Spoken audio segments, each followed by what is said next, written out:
Tem certas coisas na vida que a gente, nossa, acha que já enterrou, sabe?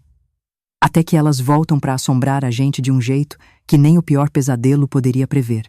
Meu nome é Teresa, tenho 78 anos hoje, mas essa história aconteceu quando eu tinha só 35. Uma idade que eu achava que já era madura o suficiente para não cometer erros. Mas o coração da gente às vezes prega umas peças, né não? Antes de continuar com a minha história, queria pedir para você que está me ouvindo agora, que deixe seu like nesse vídeo. Se inscreva no canal para não perder nenhuma história de vida como essa minha. E me conta aí nos comentários de onde você está assistindo, tá bom? Isso me ajuda muito a saber quem são as pessoas que estão do outro lado me ouvindo desabafar. Eu nasci numa cidadezinha do interior, daquelas onde todo mundo conhece todo mundo, e os segredos, meu Deus, correm mais rápido que água de enchente. Quando eu tinha só 16 anos, me apaixonei, perdidamente, por um rapaz que trabalhava na feira. Ele tinha um sorriso que iluminava o rosto inteiro dele e me prometeu o mundo. E eu acreditei, como só uma menina de 16 anos acredita. Quando descobri que estava grávida, vi aquele sorriso bonito se transformar numa careta de medo. Os pais dele o mandaram para a cidade grande, para longe de mim e do problema que crescia na minha barriga. Minha filha, Júlia, nasceu numa tarde quente de janeiro. Era a criança mais linda que esses olhos já viram. O pai dela voltou quando ela tinha uns meses. A gente tentou construir uma família, mas ele era só um menino também, com 18 anos. Quando a Júlia fez 2 aninhos, eu acordei com uma carta na mesa da cozinha. Não nasci para essa vida, Teresa. Me perdoe. E assim. Virei mãe solteira numa época em que isso era quase um pecado mortal. Os olhares de pena e de julgamento me seguiam por toda parte. Lá vai a Teresa, que não soube segurar o marido. Coitada da filha, crescer sem pai. Ouvi tanto isso que decidi que a minha Júlia jamais seria coitada de nada. Eu trabalhava na fábrica de malhas durante o dia, costurando até meus dedos ficarem dormentes. À noite, lavava roupa para fora, para as famílias ricas. Eu dormia umas 4 horas por noite, mas a minha filha nunca dormiu com fome ou sem um teto seguro. Minha mãe, que Deus a tenha, cuidava da Júlia enquanto eu trabalhava. Quando ela se foi, tive que levar minha menina comigo para o trabalho muitas vezes. A dona da fábrica, uma senhora de coração bom, das poucas que não me julgavam, deixava ela ficar num cantinho desenhando ou fazendo a lição de casa. A Júlia cresceu vendo a mãe lutar dia após dia, sem nunca se entregar ao desespero. Os anos foram passando, e cada centavo que sobrava ia pro porquinho da faculdade da Júlia. Eu, que mal completei a 4ª série, sonhava em ver minha filha doutora, talvez médica, quem sabe advogada, algo que desse a ela o respeito que eu nunca tive. A Júlia era brilhante na escola. Tinha um talento especial para desenho e pintura que deixava os professores maravilhados. Quando terminou o colégio, veio a grande alegria. Minha filha passou na universidade. Foi o dia mais feliz da minha vida. Choramos abraçadas a noite toda. Eu tinha conseguido. Tinha dado a ela o que eu nunca tive. Mas junto com a alegria, veio a nossa primeira grande briga. A Júlia queria cursar belas artes. Mãe, é o que eu amo fazer, ela dizia, com os olhos brilhando. Mas tudo que eu conseguia pensar era: como é que você vai se sustentar com isso? Vai passar as mesmas dificuldades que eu passei? Insisti que ela fizesse direito ou medicina. É um futuro garantido, minha filha. Arte pode ser um hobby. Vocês que são mães entendem, não é? A gente só quer proteger os filhos dos sofrimentos que a gente já conhece. Mas os filhos, eles precisam viver as próprias vidas, cometer os próprios erros. Eu demorei para entender isso. Nossa discussão foi ficando cada vez mais feia ao longo dos meses. A Júlia se matriculou em Belas Artes, mesmo contra a minha vontade. Eu, teimosa que sou, cortei parte da mesada que mandava para ela, achando que assim ela ia cair na real. Foi a gota d'água. Numa noite de tempestade, parecia que até o céu chorava com a gente. A Júlia gritou que eu estava tentando controlar a vida dela, que eu nunca a deixava respirar, que tudo tinha que ser do meu jeito. Você nunca viveu sua própria vida, mãe. Só vive através de mim. Aquelas palavras me atingiram como uma facada. Talvez porque tivessem um fundo de verdade que eu não queria enxergar. A Júlia pegou uma mochila, jogou umas roupas dentro e disse que ia morar na república da faculdade, que precisava de espaço, de tempo longe de mim. Fiquei olhando pela janela enquanto minha menina caminhava debaixo da chuva, se afastando. Uma parte de mim queria correr atrás dela, pedir perdão, dizer que ela podia fazer o curso que quisesse. Mas o meu orgulho, esse maldito orgulho que tantas vezes cega a gente, Me manteve parada, apenas deixando as lágrimas correrem. Foram meses de silêncio. Eu ligava, ela não atendia. Mandava cartas que voltavam fechadas. Eu ia até a faculdade, mas ela se recusava a me ver. A dor de uma mãe rejeitada pela filha é algo que eu não desejo nem pro meu pior inimigo. É como se um pedaço do seu coração estivesse andando por aí, machucado, e você não pudesse fazer nada para curar. Nessa época, a irmã mais nova do meu falecido pai faleceu. Tia Cida, que nunca teve filhos, me deixou sua casinha e algumas economias. Não era muito, mas para alguém que sempre viveu contando as moedas, parecia uma fortuna. Pela primeira vez, senti que podia respirar um pouco. Talvez até estudar, quem sabe. Foi assim que, aos 35 anos, me matriculei num cursinho noturno de contabilidade. Pensei que poderia melhorar no trabalho da fábrica, onde eu já tinha sido promovida a assistente administrativa. E foi nesse curso que a minha vida mudou para sempre, quando conheci um homem chamado Ricardo. Nossa! Se vocês soubessem como eu me arrependo de ter olhado para aquele sorriso. Mas como diz o ditado, o diabo não vem com chifre e rabo, né? Ele vem bem vestido, cheiroso e com um sorriso que parece sincero. O Ricardo tinha 40 anos. Era professor de economia na Universidade Estadual, a mesma onde minha filha estudava, embora eu não soubesse disso na época. Ele dava umas aulas no cursinho de contabilidade como um bico. Alto, com cabelos grisalhos nas têmporas e uns olhos verdes. Penetrantes. Ele tinha um jeito de olhar que fazia você se sentir a única pessoa no mundo. Na primeira aula, ele perguntou por que cada um de nós estava ali. Quando chegou a minha vez, contei um pouco da minha história, como tinha criado minha filha sozinha, como queria melhorar de vida. Ele pareceu genuinamente impressionado. Teresa, sua determinação é admirável, ele disse, na frente de todo mundo. Senti meu rosto queimar de vergonha, mas também de um orgulho que há muito tempo eu não sentia. Depois das aulas, ele começou a me oferecer carona. Moramos relativamente perto, ele dizia. No começo recusei. O que o povo ia pensar? Uma mulher de respeito não anda no carro de um homem sozinha, ainda mais de noite. Eram outros tempos, vocês entendem. Mas ele insistiu tanto, de um jeito tão respeitoso, que acabei aceitando. Durante essas caronas a gente conversava sobre tudo. Ele me falava de livros que eu nunca tinha lido, de lugares que eu nunca visitei. Eu contava sobre minha infância simples, sobre os sacrifícios para criar a Júlia. Ele parecia beber cada palavra minha como se fosse a história mais fascinante do mundo. Uma noite, chovia muito e ele sugeriu pararmos para tomar um cafezinho antes de me deixar em casa. Só para esperar a chuva passar, ele garantiu. Foi nosso primeiro encontro fora do ambiente do curso. Lembro como minhas mãos tremiam ao segurar a xícara. Há quanto tempo um homem não me olhava daquele jeito? Na verdade, algum homem já tinha me olhado assim antes? O Ricardo era culto, gentil, atencioso. Fazia perguntas sobre mim, sobre meus sonhos, coisas que há anos ninguém me perguntava. Quando mencionei a briga com minha filha, ele ouviu com atenção e disse algo que ficou gravado em mim. Às vezes, os filhos precisam se afastar para descobrir quem são sem a sombra dos pais. Não é sobre você, Teresa, é sobre ela encontrar o próprio caminho. Aquelas palavras foram um bálsamo para o meu coração ferido. Pela primeira vez, senti que alguém realmente me entendia. Eu não sabia, então, que aquelas mesmas palavras eram parte de uma teia, cuidadosamente tecida para me capturar. As caronas viraram jantares. Os jantares, passeios de domingo. E antes que eu percebesse, estava completamente apaixonada pelo Ricardo. Uma mulher de 35 anos que achava que o amor já não era para ela, de repente, se sentia como uma adolescente de novo. Ele me fazia rir, me fazia sentir bonita, desejada. Quando ele me beijou pela primeira vez, debaixo de um ipê florido no parque da cidade, senti que meu coração ia explodir de felicidade. O Ricardo era reservado sobre a vida pessoal dele. Dizia que tinha sido casado uma vez há muitos anos, mas que não tinha filhos. Morava sozinho num apartamento que nunca me convidou para conhecer. Está sempre uma bagunça de papéis e livros, ele justificava. Nossos encontros eram sempre em restaurantes discretos, no cinema ou na minha casa, quando ninguém podia nos ver. Parte de mim se incomodava com esse segredo todo. Mas ele explicava que, como professor, precisava manter uma imagem profissional e que relacionamentos com alunas, mesmo que de outros cursos, poderiam ser mal interpretados.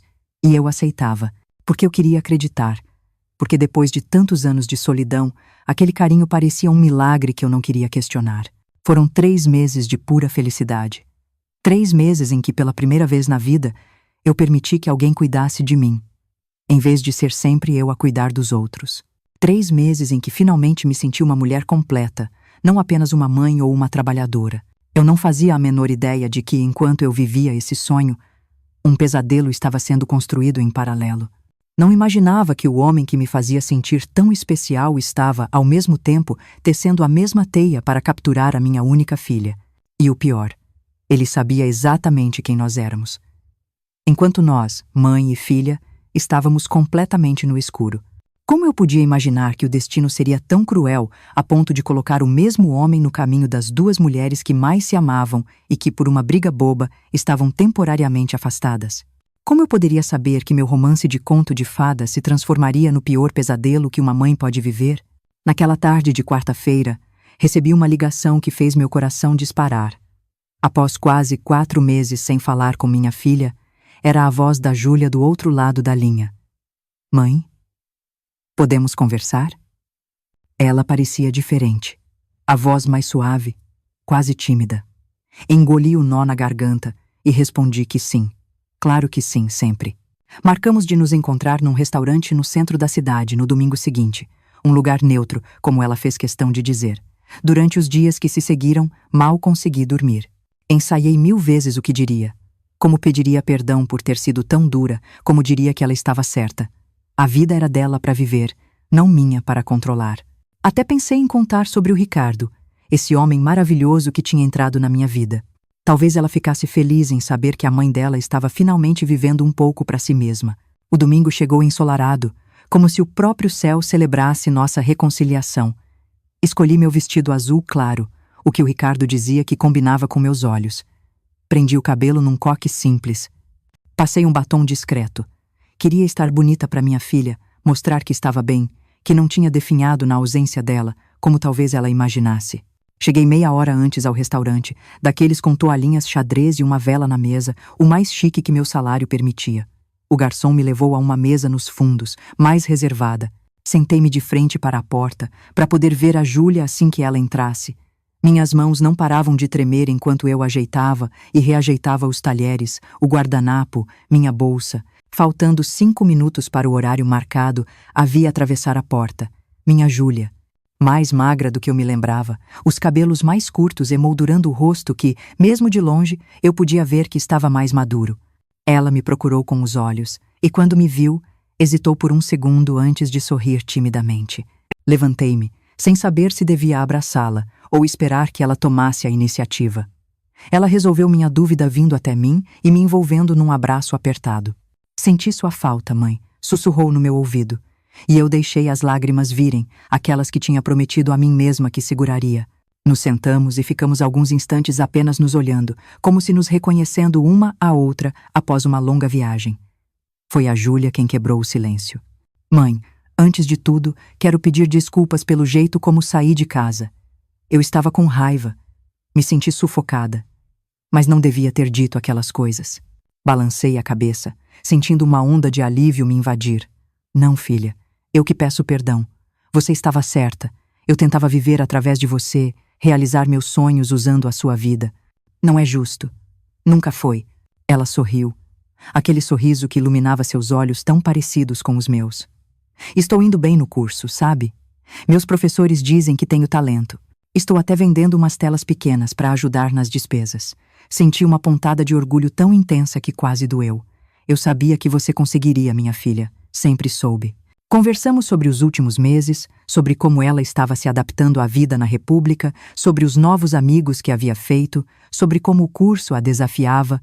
Contei a ela sobre a herança da tia Cida, sobre meu curso de contabilidade, sobre minha promoção na fábrica.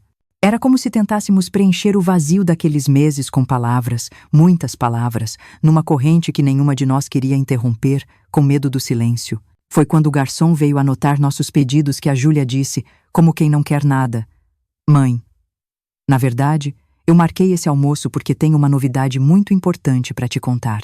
Algo no tom dela me deixou alerta. Novidade importante podia ser tanta coisa. Ela estava doente?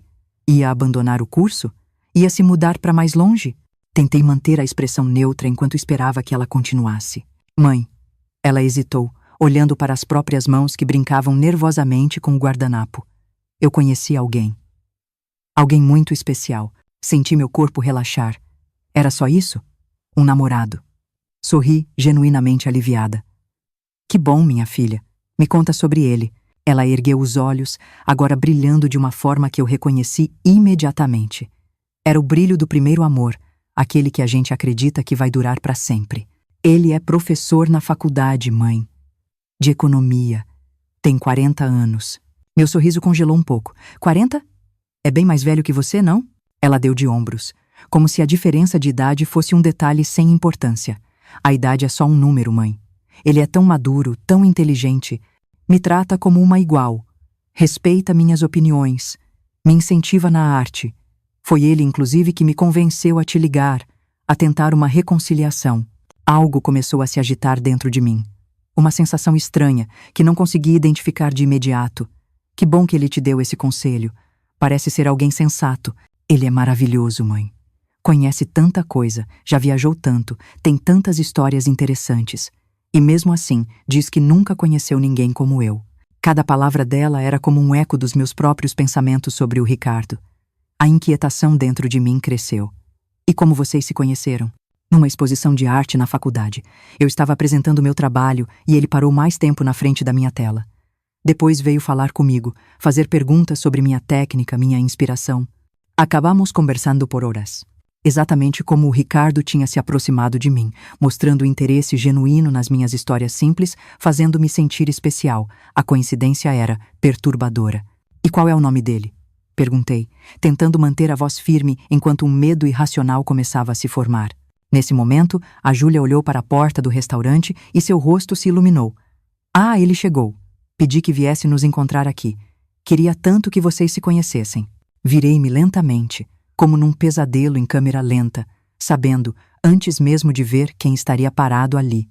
E lá estava ele, meu Ricardo, elegante no terno cinza que eu adorava, com um buquê de flores na mão e uma expressão que mudou de sorridente para horrorizada, no exato instante em que nossos olhos se encontraram.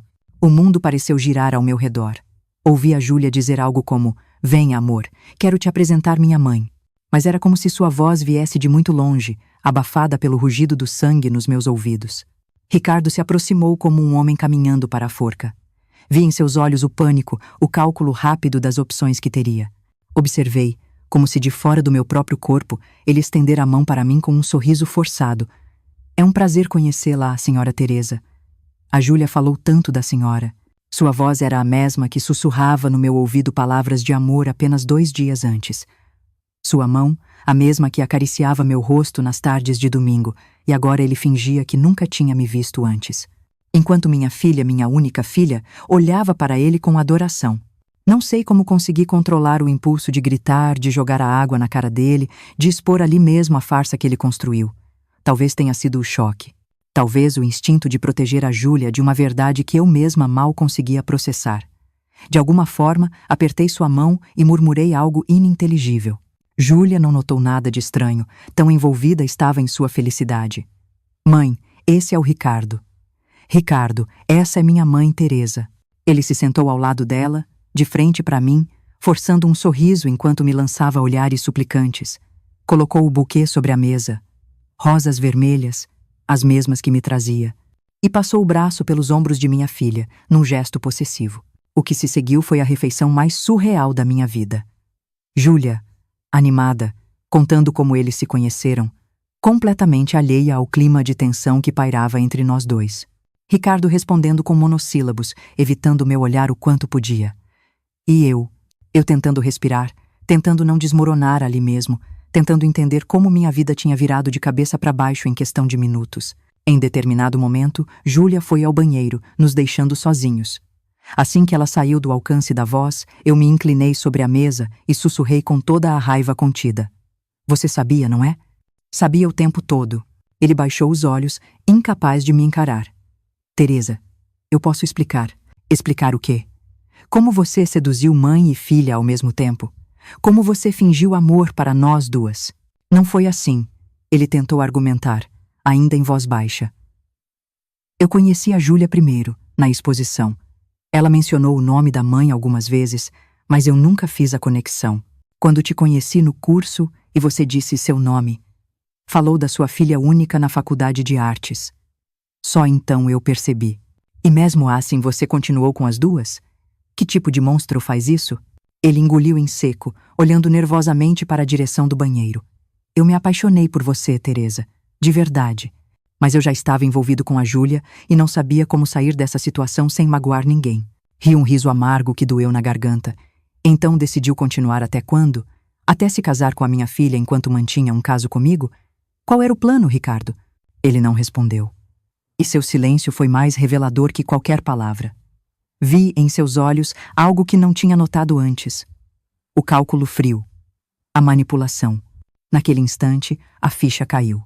A insistência dele em saber detalhes da herança que recebi, as perguntas sobre meus planos para o futuro, sobre como eu pretendia investir o dinheiro. Foi por isso que você se aproximou de mim, depois que descobriu quem eu era, não foi? Pela herança. E agora está com a Júlia, porque percebeu que através dela poderia conseguir o mesmo. Um lampejo de culpa em seus olhos confirmou minha suspeita.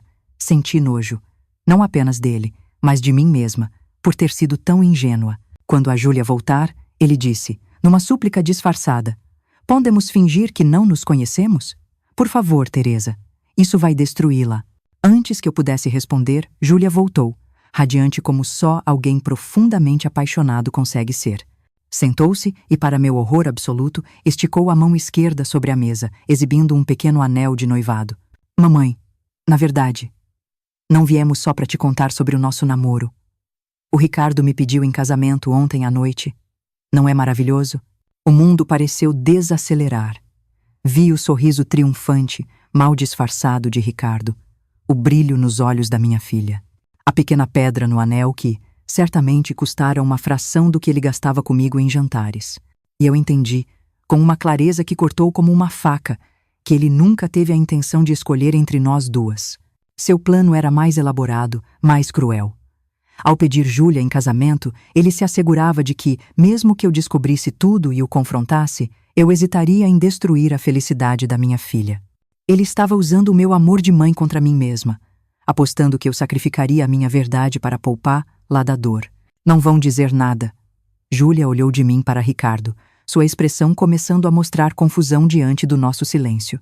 Achei que ficariam felizes. Ricardo se apressou em pegar a mão dela. Claro que estamos, meu amor.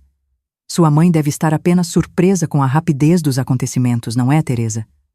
Ele me olhou, um aviso silencioso nos olhos. Fiz a única coisa que consegui naquele momento. Pedi licença e fui para o banheiro com passos trôpegos, deixando minha filha confusa e preocupada para trás.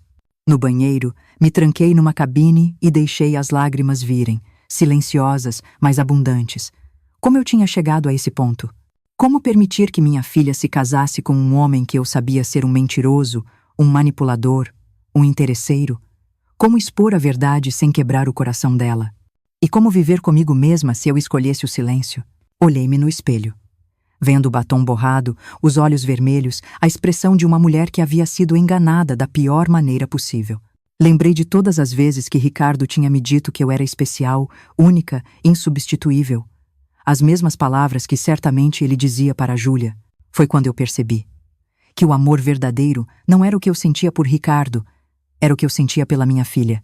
Um amor que me faria enfrentar qualquer dor, qualquer vergonha, qualquer humilhação para protegê-la, mesmo que ela me odiasse depois, mesmo que nunca me perdoasse por ter me envolvido com o noivo dela. Eu não podia deixá-la cair na armadilha que ele havia preparado para nós duas. Lavei o rosto, retoquei o batom com mãos trêmulas e respirei fundo, várias vezes. Voltei para a mesa, onde Júlia e Ricardo conversavam em voz baixa. Ela, visivelmente perturbada com a minha reação. Mãe, você tá bem? Ficou pálida de repente. Olhei para ela, para seus olhos inocentes, para sua juventude e vulnerabilidade. Depois, para Ricardo, para seu rosto agora tenso, para suas mãos que não paravam de mexer no guardanapo, e tomei a decisão mais difícil da minha vida.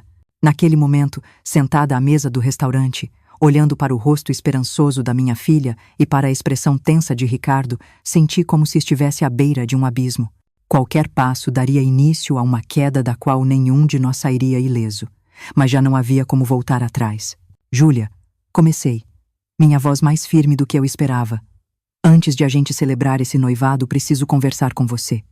Em particular, vi o pânico nos olhos de Ricardo, que imediatamente tentou intervir. Talvez não seja o momento, Teresa. Vocês acabaram de se reconciliar e... É exatamente por isso. Interrompi, sem desviar os olhos da minha filha. Começamos essa reconciliação com verdade e é com verdade que precisamos continuar. Júlia olhou confusa de um para o outro, sua expressão de alegria lentamente se transformando em preocupação. O que está acontecendo? Vocês estão agindo de um jeito tão estranho. Minha filha. Respirei fundo, sabendo que minhas próximas palavras mudariam nossas vidas para sempre. Há algo que você precisa saber sobre o Ricardo. Algo que vai te machucar, mas que você precisa ouvir.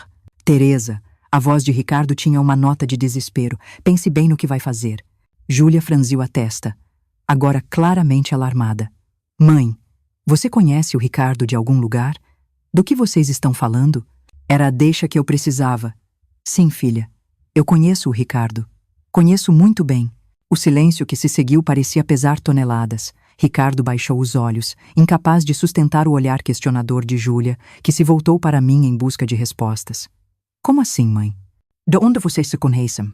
Engoli em seco, cada palavra rasgando minha garganta como cacos de vidro, do cursinho de contabilidade que te contei. O Ricardo é meu professor lá, mas não é só isso. Teresa, por favor. Ricardo tentou mais uma vez, seu tom quase suplicante. Ignorei-o completamente. Júlia, nos últimos 3 meses, o Ricardo e eu, nós estávamos juntos, romanticamente envolvidos. Vi o choque se espalhar pelo rosto da minha filha como uma onda devastadora. Seus olhos se arregalaram. A cor sumiu de suas bochechas. Sua boca se abriu num espanto mudo. Ela olhou para Ricardo, buscando uma negação, uma explicação, qualquer coisa que desmentisse o que acabara de ouvir. Mas ele não conseguiu sustentar o olhar dela. E seu silêncio foi a confirmação mais dolorosa. Não. A voz de Júlia era um sussurro quebrado. Isso não pode ser verdade. É verdade, minha filha. Eu não sabia que ele era o mesmo homem de quem você falava. E ele, virei-me para Ricardo, que finalmente ergueu os olhos, derrotado. Ele sabia exatamente quem éramos desde o início. Não foi coincidência, Júlia. Ele manipulou a gente. Nós duas. Isso é mentira. Ricardo finalmente encontrou sua voz, percebendo que não tinha mais nada a perder. Júlia, sua mãe está inventando isso porque não aprova nosso relacionamento. Porque tem ciúmes da sua felicidade. Senti meu sangue ferver com essa acusação, mas antes que eu pudesse retrucar, Júlia fez algo que me surpreendeu. Com uma calma que não combinava com a situação, ela pegou sua bolsa, abriu-a e tirou de lá seu celular. Com dedos que tremiam levemente, desbloqueou a tela e abriu o aplicativo de mensagens. Se o que a minha mãe está dizendo é mentira, ela disse, sua voz estranhamente controlada, então você não vai se importar que eu veja suas mensagens, não é? Vi o rosto de Ricardo empalidecer ainda mais. Ele engoliu em seco, sem conseguir responder. Júlia começou a deslizar o dedo pela tela, seus olhos percorrendo rapidamente as mensagens. A cada segundo, sua expressão ficava mais devastada, mais incrédula, até que ela parou em uma conversa específica. Seus olhos se fixaram ali por um tempo que pareceu uma eternidade. Então, ela virou o celular de modo que pudéssemos ver a tela. Era uma conversa com um contato salvo simplesmente como T. Minha inicial. As mensagens eram explícitas, românticas, inconfundíveis. Mensagens de um homem apaixonado para sua amante. Mensagens que ele havia me enviado apenas 2 dias antes. Você não deletou as mensagens, murmurei, atônita com tamanho descuido. Júlia deixou o celular cair sobre a mesa com um baque surdo. Como você pôde? Sua voz agora tremia de raiva contida. Como pôde fazer isso com a gente? Ricardo parecia ter encolhido na cadeira. Todo o charme, toda a confiança, todo o controle havia desaparecido. Eu posso explicar, ele começou, mas sua voz morreu diante do olhar gélido da minha filha. Explicar o quê, exatamente? Júlia continuou, cada palavra mais firme que a anterior. Como você seduz mãe e filha ao mesmo tempo. Como você olha nos meus olhos e diz que me ama enquanto faz o mesmo com a minha mãe. Como você tem a audácia de me pedir em casamento sabendo de tudo isso? Ele abriu a boca, fechou, abriu novamente, como um peixe fora d'água, buscando um oxigênio que não existia. Eu não planejei isso. Ele finalmente conseguiu dizer. Eu conheci você primeiro, Júlia. E me apaixonei. Mas quando eu conheci sua mãe? Quando conheceu minha mãe, o quê? Júlia o interrompeu, os olhos brilhando de fúria e dor. Decidiu que seria divertido ter as duas? Ou talvez... Ela parou, como se uma nova e terrível ideia tivesse acabado de ocorrer.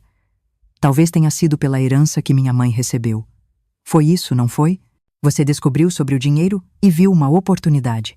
A expressão culpada de Ricardo foi toda a confirmação que precisávamos. Senti meu estômago revirar de nojo. Meu Deus, Júlia murmurou, levando a mão à boca. Você é ainda pior do que eu pensava. Nesse momento, algo dentro da minha filha pareceu se quebrar. As lágrimas que ela estava contendo bravamente começaram a escorrer por seu rosto. Seus ombros tremeram com soluços silenciosos. Ver minha menina tão devastada, tão humilhada, foi como uma punhalada no meu coração. Estendi a mão para tocar a dela, sem saber se meu consolo seria bem-vindo. Para minha surpresa, ela não rejeitou meu toque. Pelo contrário, agarrou minha mão como se fosse uma tábua de salvação. Vamos embora daqui, sussurrei. Não precisamos passar por isso na frente de todo mundo. Ela assentiu, enxugando as lágrimas com as costas da mão livre. Juntas, nos levantamos para sair, deixando o Ricardo paralisado em seu lugar. Júlia, espere! Ele tentou uma última vez, agarrando o braço dela. Eu realmente te amo. Podemos superar isso, podemos.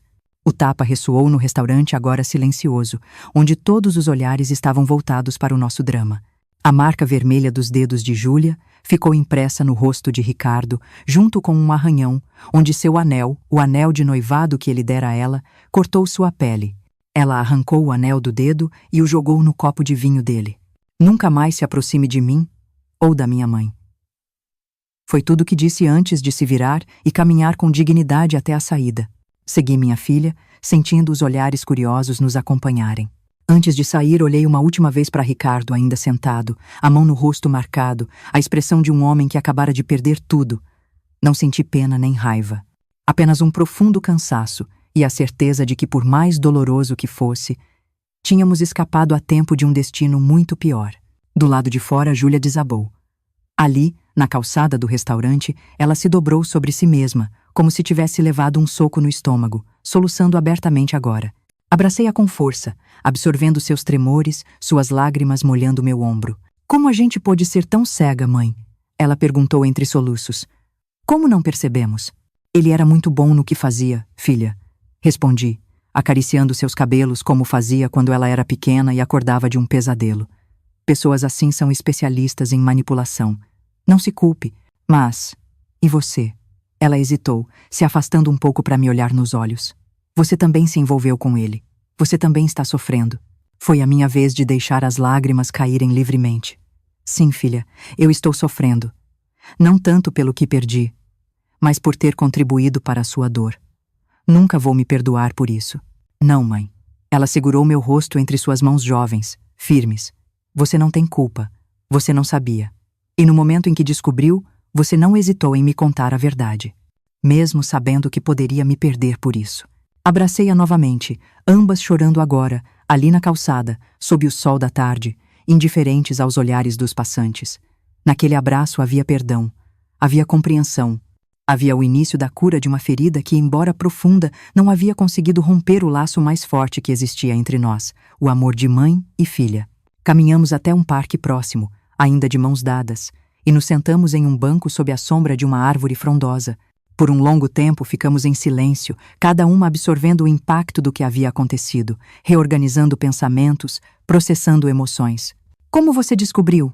Júlia finalmente perguntou, a voz rouca de tanto chorar, quero dizer, antes de hoje. Você suspeitava de algo? Balancei a cabeça. Não tinha a menor ideia. Quando o vi entrando no restaurante, foi como se o mundo tivesse parado. Nunca imaginei que pudesse ser o mesmo homem. Ela assentiu lentamente. Ele sabia, não é? O tempo todo ele sabia quem éramos. Sim, filha, acho que ele descobriu logo que começou a te conhecer, quando você falou sobre mim. E depois, quando nos encontramos no curso, deixei a frase no ar, incapaz de completar o raciocínio tão repugnante. Ele viu uma oportunidade. Júlia completou por mim, a compreensão se espalhando por seu rosto, ainda marcado pelas lágrimas. Usou nossa briga contra nós mesmas. Aproveitou que não estávamos nos falando para ter nós duas. E quando soube da herança, Isso deve ter sido apenas um bônus para ele, acrescentei, sentindo náusea só de pensar na calculada frieza daquele homem. Júlia fechou os olhos, como se tentasse afastar imagens dolorosas. Eu realmente achei que ele me amava, mãe. Acreditei em cada palavra, em cada promessa. Me sinto tão idiota, tão ingênua. Apertei sua mão com força. Não se sinta assim. Eu também acreditei, filha. Também me deixei levar por aquele sorriso, por aquela atenção aparentemente sincera. Nós duas fomos enganadas por um especialista. Ela abriu os olhos, agora secos, mas carregados de uma dor que parecia antiga demais para alguém tão jovem. Sabe o que é pior? Uma parte de mim ainda quer acreditar que havia algo de verdadeiro ali, que nem tudo foi mentira. Eu entendo, respondi, sentindo exatamente o mesmo conflito dentro de mim. Mas temos que aceitar que homens como Ricardo são capazes de simular sentimentos com perfeição. É o que os torna tão perigosos. Ficamos novamente em silêncio, observando as crianças brincando no parque, casais passeando de mãos dadas. A vida seguindo seu curso normal, enquanto tentávamos juntar os cacos das nossas. "O que a gente faz agora, mãe?" Júlia perguntou. Sua voz agora mais calma, quase resignada. Suspirei profundamente. "Agora, minha filha, a gente faz a coisa mais difícil e mais necessária. A gente segue em frente. Um dia de cada vez. Uma hora de cada vez, se preciso for. Vamos chorar quando precisarmos chorar. Vamos nos permitir sentir raiva, sentir dor. E depois, vamos reconstruir nossas vidas. Mais fortes e mais sábias." Ela apoiou a cabeça no meu ombro, como fazia quando criança. "Pelo menos temos uma a outra agora, né?" "Sim, minha filha", respondi, beijando o topo de sua cabeça. "Temos uma a outra, e isso ninguém pode tirar de nós." Naquela noite, Júlia voltou comigo para casa. Pela primeira vez em meses, ela dormiu em seu antigo quarto, que eu havia mantido exatamente como ela deixara. Conversamos até tarde, não mais sobre Ricardo, mas sobre nós, sobre o tempo perdido, sobre sonhos antigos e novos. Enquanto a observava finalmente adormecer, exausta pelo turbilhão emocional do dia, pensei em como a vida tem caminhos estranhos. Aquela dor terrível, aquela traição, havia nos reunido novamente. Tinha sido necessário quase perdermos tudo para recuperarmos o que realmente importava. Nosso vínculo, nossa confiança mútua, nosso amor incondicional. Nos dias que se seguiram, descobrimos mais coisas sobre o Ricardo. Ele havia sido afastado de outra universidade por comportamento impróprio com alunas. Tinha um histórico de relacionamentos com mulheres vulneráveis, principalmente aquelas com algum tipo de recurso financeiro. Não éramos as primeiras e, infelizmente, provavelmente não seríamos as últimas a cair em sua teia. Júlia decidiu fazer uma denúncia formal à universidade, mesmo sabendo que isso significaria expor nossa história dolorosa. Se eu ficar calada, ela me disse, com uma determinação que me encheu de orgulho, vou estar permitindo que ele faça o mesmo com outras mulheres. Não posso carregar esse peso. Apoiei sua decisão, mesmo temendo o julgamento, os olhares, os comentários maldosos que certamente viriam. Numa cidade pequena como a nossa, fofoca corre mais rápido que o vento. Mas havia algo mais importante em jogo do que nossa reputação, nossa dignidade, nossa verdade. A universidade agiu com surpreendente rapidez. Ricardo foi afastado enquanto uma investigação interna era conduzida. Outras alunas, encorajadas pelo exemplo da Júlia, vieram à frente com histórias similares. Em menos de um mês, ele foi demitido, seu comportamento predatório finalmente exposto. Quanto a nós. O caminho da cura foi longo e nem sempre linear. Houve dias em que acordávamos bem, capazes de rir e planejar o futuro. E houve dias em que a dor voltava como uma onda inesperada, nos arrastando de volta para o abismo da humilhação e da raiva. Mas estávamos juntas nessa jornada, juntas em nossa fragilidade, em nossa força, em nossa reconstrução, e aos poucos, sem pressa, fomos nos curando. Os meses que se seguiram foram como andar num campo minado emocional. A gente nunca sabia quando uma lembrança, um cheiro, uma música tocando no rádio poderia detonar outra explosão de dor. Júlia decidiu trancar a faculdade por um semestre. Não conseguia encarar os olhares, os cochichos nos corredores, a pena disfarçada dos professores. Eu entendi. Algumas feridas precisam de silêncio e distância para cicatrizar. Ela ficou morando comigo nesse período. Transformamos a sala num pequeno ateliê improvisado. Com parte da herança da tia Cida, comprei materiais de pintura de qualidade para ela. Telas grandes, pincéis importados, tintas de todas as cores. Era minha forma silenciosa de dizer: eu acredito no seu talento, eu apoio seus sonhos. Aquilo que antes me parecia frívolo, agora eu entendia como sua terapia, sua forma de processar o mundo. Eu observava, fascinada, como ela transformava a nossa dor em arte. No início, suas telas eram escuras, caóticas, cheias de vermelho e preto, raiva pura em forma de tinta. Com o passar das semanas, outras cores foram surgindo timidamente. Um azul aqui, um verde acolá. Como brotos resistentes depois de um inverno rigoroso, sua esperança começava a renascer. Quanto a mim, mergulhei no trabalho como nunca antes. Terminei o curso de contabilidade, mudando para outro horário claro, para nunca mais cruzar com o Ricardo. Na fábrica, assumi mais responsabilidades. O cansaço físico era bem-vindo. Pelo menos à noite, exausta, eu conseguia dormir sem sonhar com ele. Havia dias bons e dias ruins para nós duas. Dias em que conseguíamos conversar e até rir sobre coisas triviais, como se nada tivesse acontecido. E havia dias em que uma palavra, um gesto, desencadeava um turbilhão de lembranças dolorosas. Nesses momentos, nos permitíamos chorar juntas, sem julgamentos, sem tentar apressar a cura uma da outra. Numa tarde de sábado, uns 4 meses depois daquele almoço fatídico, estávamos arrumando o sótão quando encontrei uma caixa com fotos antigas. Entre elas, um retrato meu aos 19 anos, segurando a Júlia bebê. Sentei no chão empoeirado e fiquei olhando para aquela jovem de olhos brilhantes e sorriso confiante, tão diferente da mulher amargurada e desconfiada que eu havia me tornado. Olha só isso, Júlia. Chamei, mostrando a foto. Como eu era ingênua, achava que já tinha passado por todas as dificuldades possíveis. Minha filha sentou-se ao meu lado, observando a imagem com curiosidade. Você era tão jovem, mãe. Quase uma menina. Uma menina criando outra. Suspirei. Sabe, naquela época eu tinha tanto medo. Medo de não conseguir te dar uma vida digna, medo de falhar como mãe, medo de que você crescesse ressentida por não ter um pai. Mas eu nunca tive medo de amar. Era a única certeza que eu tinha, que te amava mais que tudo e que isso bastaria. Júlia pegou a foto das minhas mãos, seus olhos marejados. E bastou, mãe. Olha só pra gente, passamos por tanta coisa juntas e estamos aqui, ainda de pé. Aquele momento simples foi um ponto de virada para nós. Percebi que não éramos apenas 2 mulheres tentando superar uma traição. Éramos sobreviventes. Sempre fomos. A vida tinha nos testado desde o início e a gente continuava seguindo em frente, se reinventando a cada obstáculo. A primavera chegou, trazendo consigo uma sensação de renovação. Júlia decidiu que voltaria para a faculdade no próximo semestre. Não vou deixar que ele me roube isso também, mãe, disse com uma determinação que me encheu de orgulho.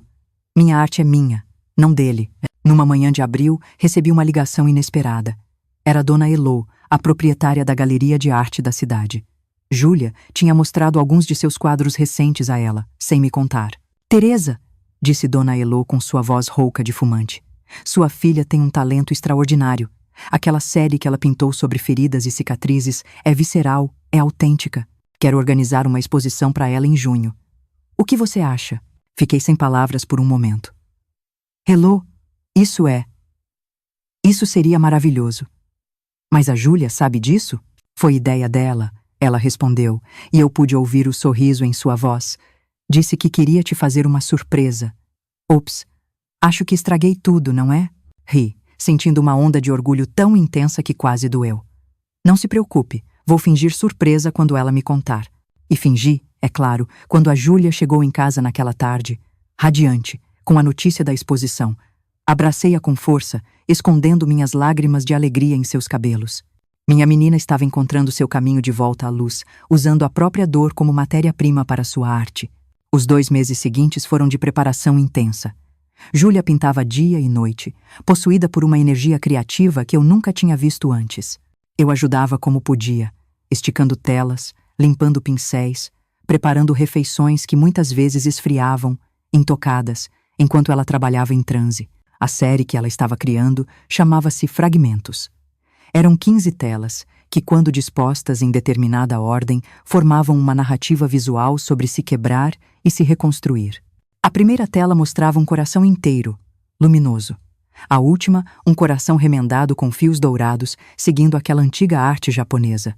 Como era mesmo o nome? Kintsugi. Isso. A ideia de que algo quebrado, quando reparado com ouro, torna-se ainda mais belo e valioso por causa de sua história. A noite da abertura da exposição chegou. A pequena galeria estava surpreendentemente cheia. Parecia que a cidade inteira tinha aparecido. Observei, com o coração apertado de orgulho, enquanto Júlia, elegante num vestido azul simples, explicava sua obra para os visitantes. Havia uma serenidade nela, uma maturidade nova que ia além de seus 20 e poucos anos. Em determinado momento, notei que ela conversava com um rapaz alto, de óculos, que parecia genuinamente interessado em suas explicações sobre técnica e processo criativo. Vi os dois rindo juntos e senti uma pontada de apreensão. Seria cedo demais? Ela estaria pronta para confiar em alguém novamente? Como se lesse meus pensamentos, Júlia veio até mim alguns minutos depois. Mãe, quero te apresentar uma pessoa. Este é o Lucas. Ele está no último ano de arquitetura. O rapaz estendeu a mão, educadamente. Tinha um aperto firme e olhos gentis por trás dos óculos de aro fino. Muito prazer, Dona Teresa. Sua filha tem um talento extraordinário. O Lucas é filho da professora Célia, de literatura, explicou Júlia. Lembra dela? Foi minha professora no ensino médio. Assenti, lembrando da mulher enérgica e inteligente que tanto havia incentivado Júlia a seguir estudando. Claro que lembro. Como ela está? Aposentada e escrevendo seu primeiro romance, respondeu ele com um sorriso afetuoso. Ela me arrastou aqui hoje, na verdade. Disse que eu não podia perder a exposição da sua ex-aluna mais brilhante. Observei a interação entre eles. O respeito mútuo, a distância apropriada, o interesse genuíno pela arte, não apenas pela artista. Era tão diferente da intensidade manipuladora de Ricardo que senti meus receios diminuírem um pouco. Mais tarde, naquela noite, quando a exposição tinha terminado e estávamos exaustas, mas felizes, Júlia me contou que o Lucas a havia convidado para tomar um café e conversar mais sobre arte. O que você acha, mãe? Ela perguntou, mordendo o lábio inferior. Um gesto que fazia desde criança quando estava nervosa. É cedo demais? Sentei-me ao seu lado na cama, pegando suas mãos entre as minhas. Filha, só você pode responder isso. O que o seu coração diz? Ela refletiu por um momento. Tenho medo, claro. Mas é diferente. O Lucas não tenta me impressionar, não faz grandes promessas, não é intenso como... Ela hesitou, ainda evitando dizer o nome. Ponto como ele era. É mais sereno, mais verdadeiro, de alguma forma. Então talvez valha a pena conhecer. Lo melhor, respondi com cuidado. Apenas vá devagar, ouça sua intuição e lembre-se, um cafezinho é só um cafezinho. Não é um compromisso para a vida toda. Ela sorriu, parecendo aliviada. Você tá certa. E além do mais, a gente conversou mais sobre Le Corbusier do que sobre nós mesmos. Foi refrescante. Beijei sua testa como fazia quando ela era pequena. Estou orgulhosa de você, minha filha. Por tudo. Sua arte, sua coragem, sua capacidade de olhar para a frente, sem esquecer as lições do passado. Nas semanas seguintes, Júlia e Lucas começaram uma amizade que lentamente evoluiu para algo mais. Ele a respeitava, esperava, dava espaço. Vinha jantar em nossa casa, e nós conversávamos sobre livros, política, arte. Era um rapaz inteligente, gentil e, o mais importante, transparente. Quanto a mim, eu não estava pronta para pensar em outro relacionamento. A ferida ainda estava muito fresca, a confiança muito abalada. Dediquei-me ao trabalho, à comunidade, a pequenos prazeres que havia negligenciado por tanto tempo, leitura, jardinagem, aulas de dança na associação do bairro. 1 ano se passou desde o dia em que descobrimos a traição de Ricardo.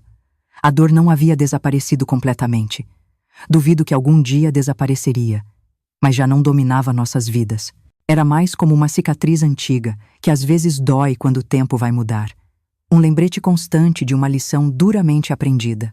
Júlia estava florescendo. Suas pinturas começaram a ser notadas além da nossa cidade, recebendo convites para expor em galerias da capital. Lucas a apoiava incondicionalmente, sem nunca tentar ofuscar seu brilho. Los juntos eram um bálsamo para o meu coração ferido. Prova viva de que existem homens bons no mundo, capazes de amor genuíno e respeito. Uma tarde, enquanto tomávamos chá na varanda, observando o pôr do sol pintar o céu com as mesmas cores vibrantes que Júlia usava em suas telas, minha filha fez uma pergunta que me pegou de surpresa. Mãe, você se arrepende de ter me contado a verdade naquele dia? Teria sido mais fácil se tivesse guardado o segredo, terminado com ele em particular, me poupado daquela dor tão pública. Refleti por um momento, a xícara quente entre minhas mãos. Não, filha. Nunca me arrependi. Seria mais fácil para mim, talvez. Mas não seria justo com você. Algumas verdades são dolorosas demais para serem ditas, mas são ainda mais devastadoras quando descobertas tarde demais. Ela assentiu, pensativa. Sabe o que é estranho? De alguma forma, eu sou grata pelo que aconteceu. Ergui as sobrancelhas surpresa. Grata? Sim. Ela continuou, olhando para o horizonte onde o sol desaparecia lentamente. Se não fosse por aquela experiência terrível, talvez a gente nunca tivesse se reaproximado de verdade. Talvez eu nunca tivesse encontrado minha voz como artista. Talvez eu nunca tivesse conhecido o Lucas. Ela fez uma pausa, dando um gole em seu chá. E talvez eu nunca tivesse percebido o quanto você me ama, a ponto de sacrificar sua própria felicidade pela minha verdade. Senti lágrimas se formarem em meus olhos. Eu sempre te amei assim, minha filha, desde o primeiro momento em que te segurei nos braços. Eu sei, mãe. Agora, eu sei. Naquela noite, enquanto Júlia saía para um concerto com o Lucas, fiquei sozinha em casa pensando em nossa conversa. Ela estava certa. Daquela dor imensa havia nascido algo precioso, um vínculo mais forte entre nós, um entendimento mais profundo, uma apreciação mais genuína uma pela outra. E quem sabe, talvez estivesse na hora de eu também me permitir alguma luz depois de tanto tempo na sombra. No dia seguinte, eu aceitaria o convite de Dona Elô para aquele cafezinho que ela vinha insistindo há semanas. Não como um encontro romântico, ainda não estava pronta para isso, mas como um pequeno passo em direção a uma nova versão de mim mesma. Uma Teresa que não era apenas mãe, apenas trabalhadora, apenas sobrevivente. Uma mulher de quase 37 anos que ainda tinha muito para viver, para aprender, para dar e receber. A vida tem dessas ironias. Às vezes, a gente precisa se quebrar completamente para descobrir quão fortes realmente somos. Às vezes, o fim de uma história é apenas o começo de outra, melhor e mais verdadeira. E às vezes, quando uma porta se fecha com violência na nossa cara, não é apenas para nos machucar. É para nos forçar a olhar ao redor e descobrir janelas que nunca havíamos notado antes. Janelas com vistas muito mais belas do que poderíamos imaginar. Ricardo me ensinou a desconfiar. É verdade. Mas também me ensinou, sem querer, a valorizar o que é genuíno. A reconhecer a beleza da honestidade, mesmo quando dói. Por isso, em algum lugar distante do meu coração, havia até um certo agradecimento por aquela lição brutal. Não por ele, jamais por ele, mas pelo crescimento que veio depois, pelo ouro que preencheu nossas rachaduras, nos tornando mais fortes e mais belas em nossa imperfeição remendada. O tempo passa de um jeito estranho, né? Olhando para trás, aqueles dias de dor intensa parecem ao mesmo tempo tão distantes e tão vívidos que quase posso sentir o gosto das lágrimas novamente. É assim que a memória funciona quando a gente envelhece. Alguns momentos ficam preservados como insetos no âmbar, perfeitos em cada detalhe, enquanto anos inteiros se desvanecem na névoa. Hoje, com meus 78 anos, sentada nesta cadeira de balanço, enquanto conto esta história, consigo ver com clareza como aquela traição tão devastadora na época foi apenas um capítulo numa história muito mais longa e, felizmente, muito mais bonita. Júlia está com 63 anos agora. Seus cabelos, antes tão negros quanto os meus eram, estão pintados de prata, como ela gosta de dizer.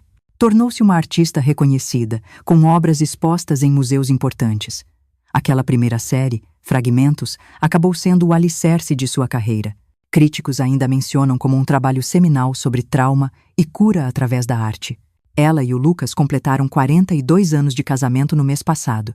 Um casamento real, com altos e baixos, com discordâncias e reconciliações, mas fundamentado em algo que o Ricardo jamais poderia oferecer: honestidade. Me lembro do dia do casamento deles como se fosse ontem. Júlia estava radiante num vestido simples que ela mesma desenhou. Lucas a olhava como se não pudesse acreditar na própria sorte. E eu? Eu chorei como um bebê durante toda a cerimônia.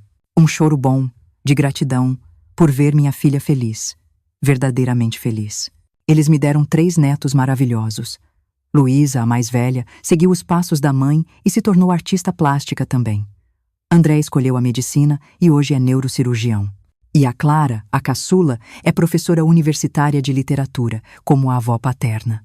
Todos eles já me deram bisnetos, E cada criança que chega a esta família é como uma confirmação de que a vida, apesar de todos os percalços, segue seu curso generoso.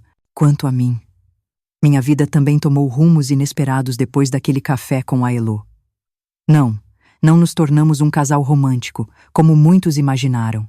Elo era, e sempre foi, apaixonada apenas por sua arte e sua independência, mas nos tornamos grandes amigas e eventualmente sócias. Com sua experiência no mundo das artes e meu recém-descoberto talento para números e administração, transformamos sua pequena galeria num centro cultural vibrante. Começamos a promover jovens artistas locais, organizar oficinas para crianças carentes, trazer exposições itinerantes que jamais chegariam à nossa cidade de outra forma. Foi um trabalho que me preencheu de uma maneira que eu nunca imaginei possível. Aos 42 anos, voltei para a escola. Sempre tive esse sonho guardado no fundo do coração. Terminar meus estudos formais, quem sabe até ir para a faculdade. Com o incentivo de Júlia e Elo, finalmente tomei coragem. Não foi fácil ser a aluna mais velha da turma, estudar depois de um dia inteiro de trabalho, lidar com a insegurança que vez ou outra me assombrava. Mas me formei no ensino médio com 44 anos e na faculdade de administração com 49. Lembro do olhar de orgulho da Júlia na minha formatura, o mesmo olhar que eu tinha quando ela concluiu seus estudos. E foi através da galeria, aos 51 anos, que eu conheci o Roberto. Ele era um professor de história aposentado que veio dar uma palestra sobre arte barroca brasileira. Um homem culto, gentil, com olhos que sorriam antes mesmo dos lábios e uma paixão contagiante por compartilhar conhecimento. Nossa aproximação foi lenta, cautelosa. Ambos carregávamos cicatrizes de relacionamentos anteriores. As minhas, com Ricardo.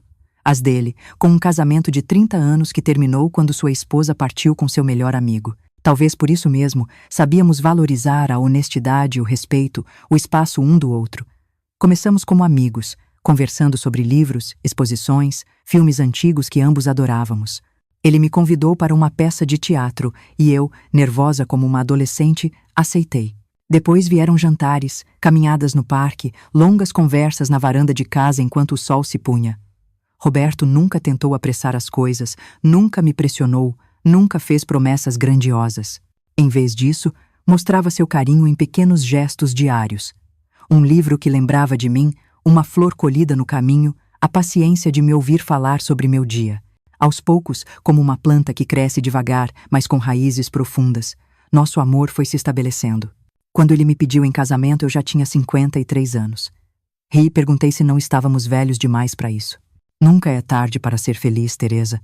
Ele respondeu com aquela serenidade que tanto me cativava. E eu quero passar cada dia que me resta nesta vida ao seu lado. Júlia ficou radiante com a notícia. Ela adorava o Roberto desde o início. Dizia que ele tinha olhos honestos, algo que ela aprendeu a valorizar depois de nossa experiência com o Ricardo. Lucas e ele se tornaram grandes amigos, compartilhando o interesse por história e arquitetura colonial. Nos casamos numa cerimônia simples, apenas para a família e amigos próximos.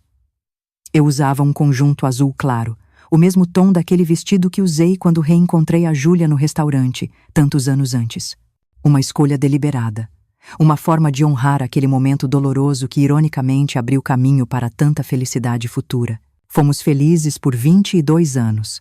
Roberto partiu há 3, vítima de um câncer que o consumiu lentamente, mas com dignidade. Até o fim, ele manteve seu humor gentil, sua curiosidade pelo mundo, seu amor tranquilo por mim. Segurando sua mão no hospital, lembrei de todas as vezes em que pensei que não merecia ser amada novamente, de todas as muralhas que construí ao redor do meu coração depois do Ricardo. Como fui boba. A vida é generosa para quem se mantém aberto a ela, mesmo depois das piores tempestades. Ricardo. Às vezes me pergunto o que aconteceu com ele. Durante anos evitei qualquer menção ao seu nome, qualquer informação sobre seu paradeiro. Era como se eu tivesse medo de que, apenas por saber dele, alguma parte daquele veneno pudesse voltar a me contaminar. Foi só muitos anos depois, quando Júlia já estava casada e eu já havia encontrado minha paz com o Roberto, que soube de seu destino.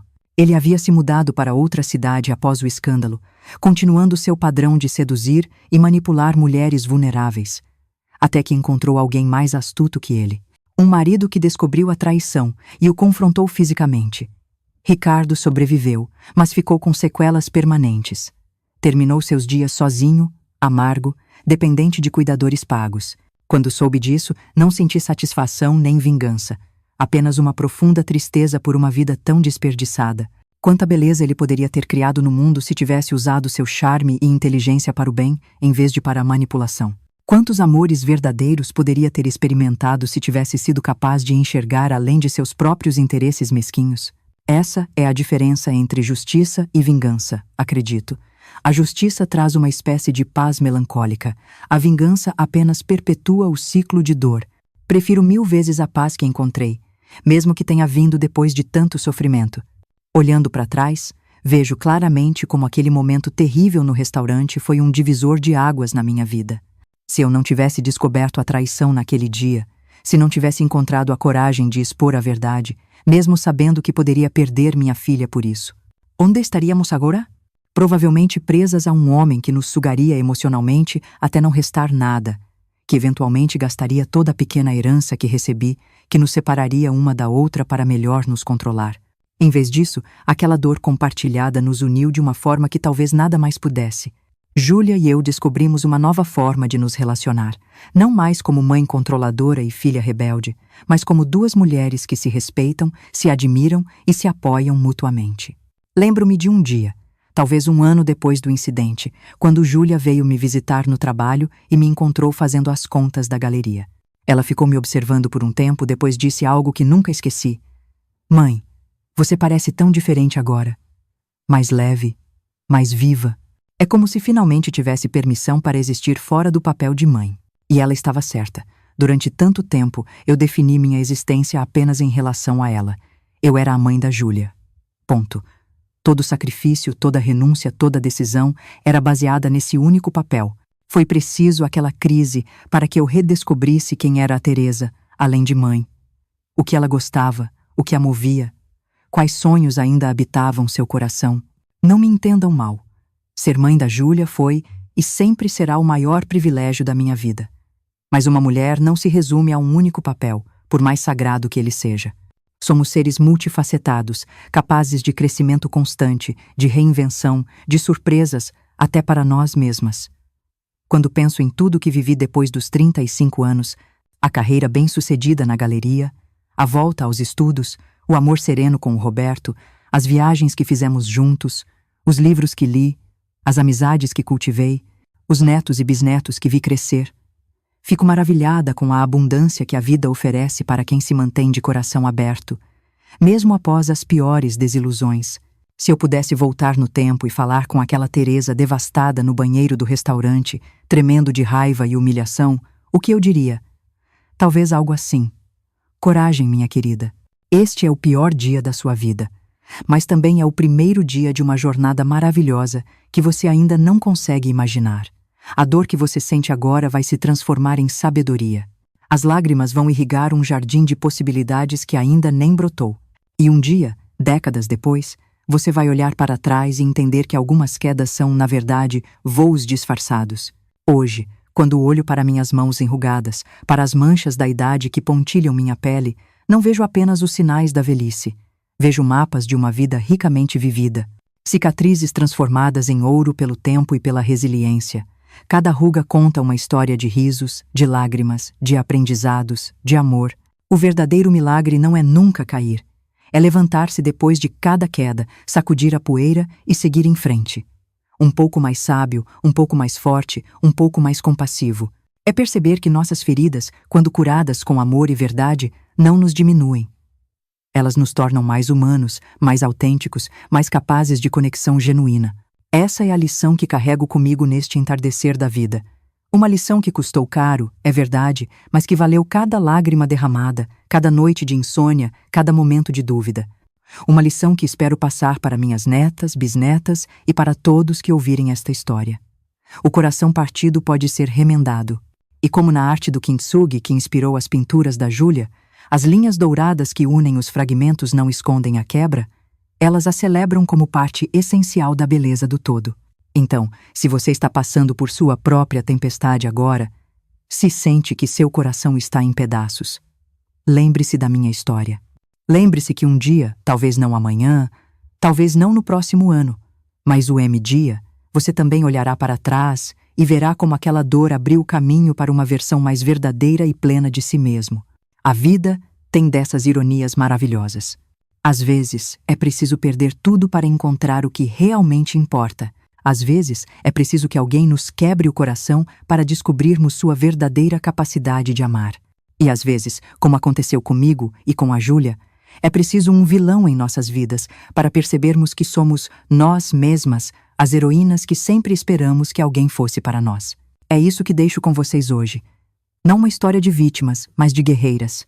Não um conto de traição, mas de redenção. Não uma narrativa de perda, mas de ganhos inesperados.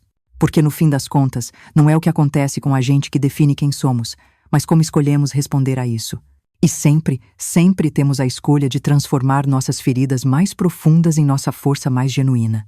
Ah, meus queridos, antes de me despedir, quero agradecer a você que ficou até aqui, ouvindo a história desta velha senhora. Se esta história tocou seu coração de alguma forma, peço que deixe seu like neste vídeo e se inscreva no canal para mais histórias como esta. Cada curtida é um abraço que eu recebo. Cada inscrição é uma motivação para continuar compartilhando as lições que a vida me ensinou. Compartilhe também com alguém que possa estar precisando ouvir que depois da tempestade, o sol sempre volta a brilhar. Até a próxima, se Deus quiser.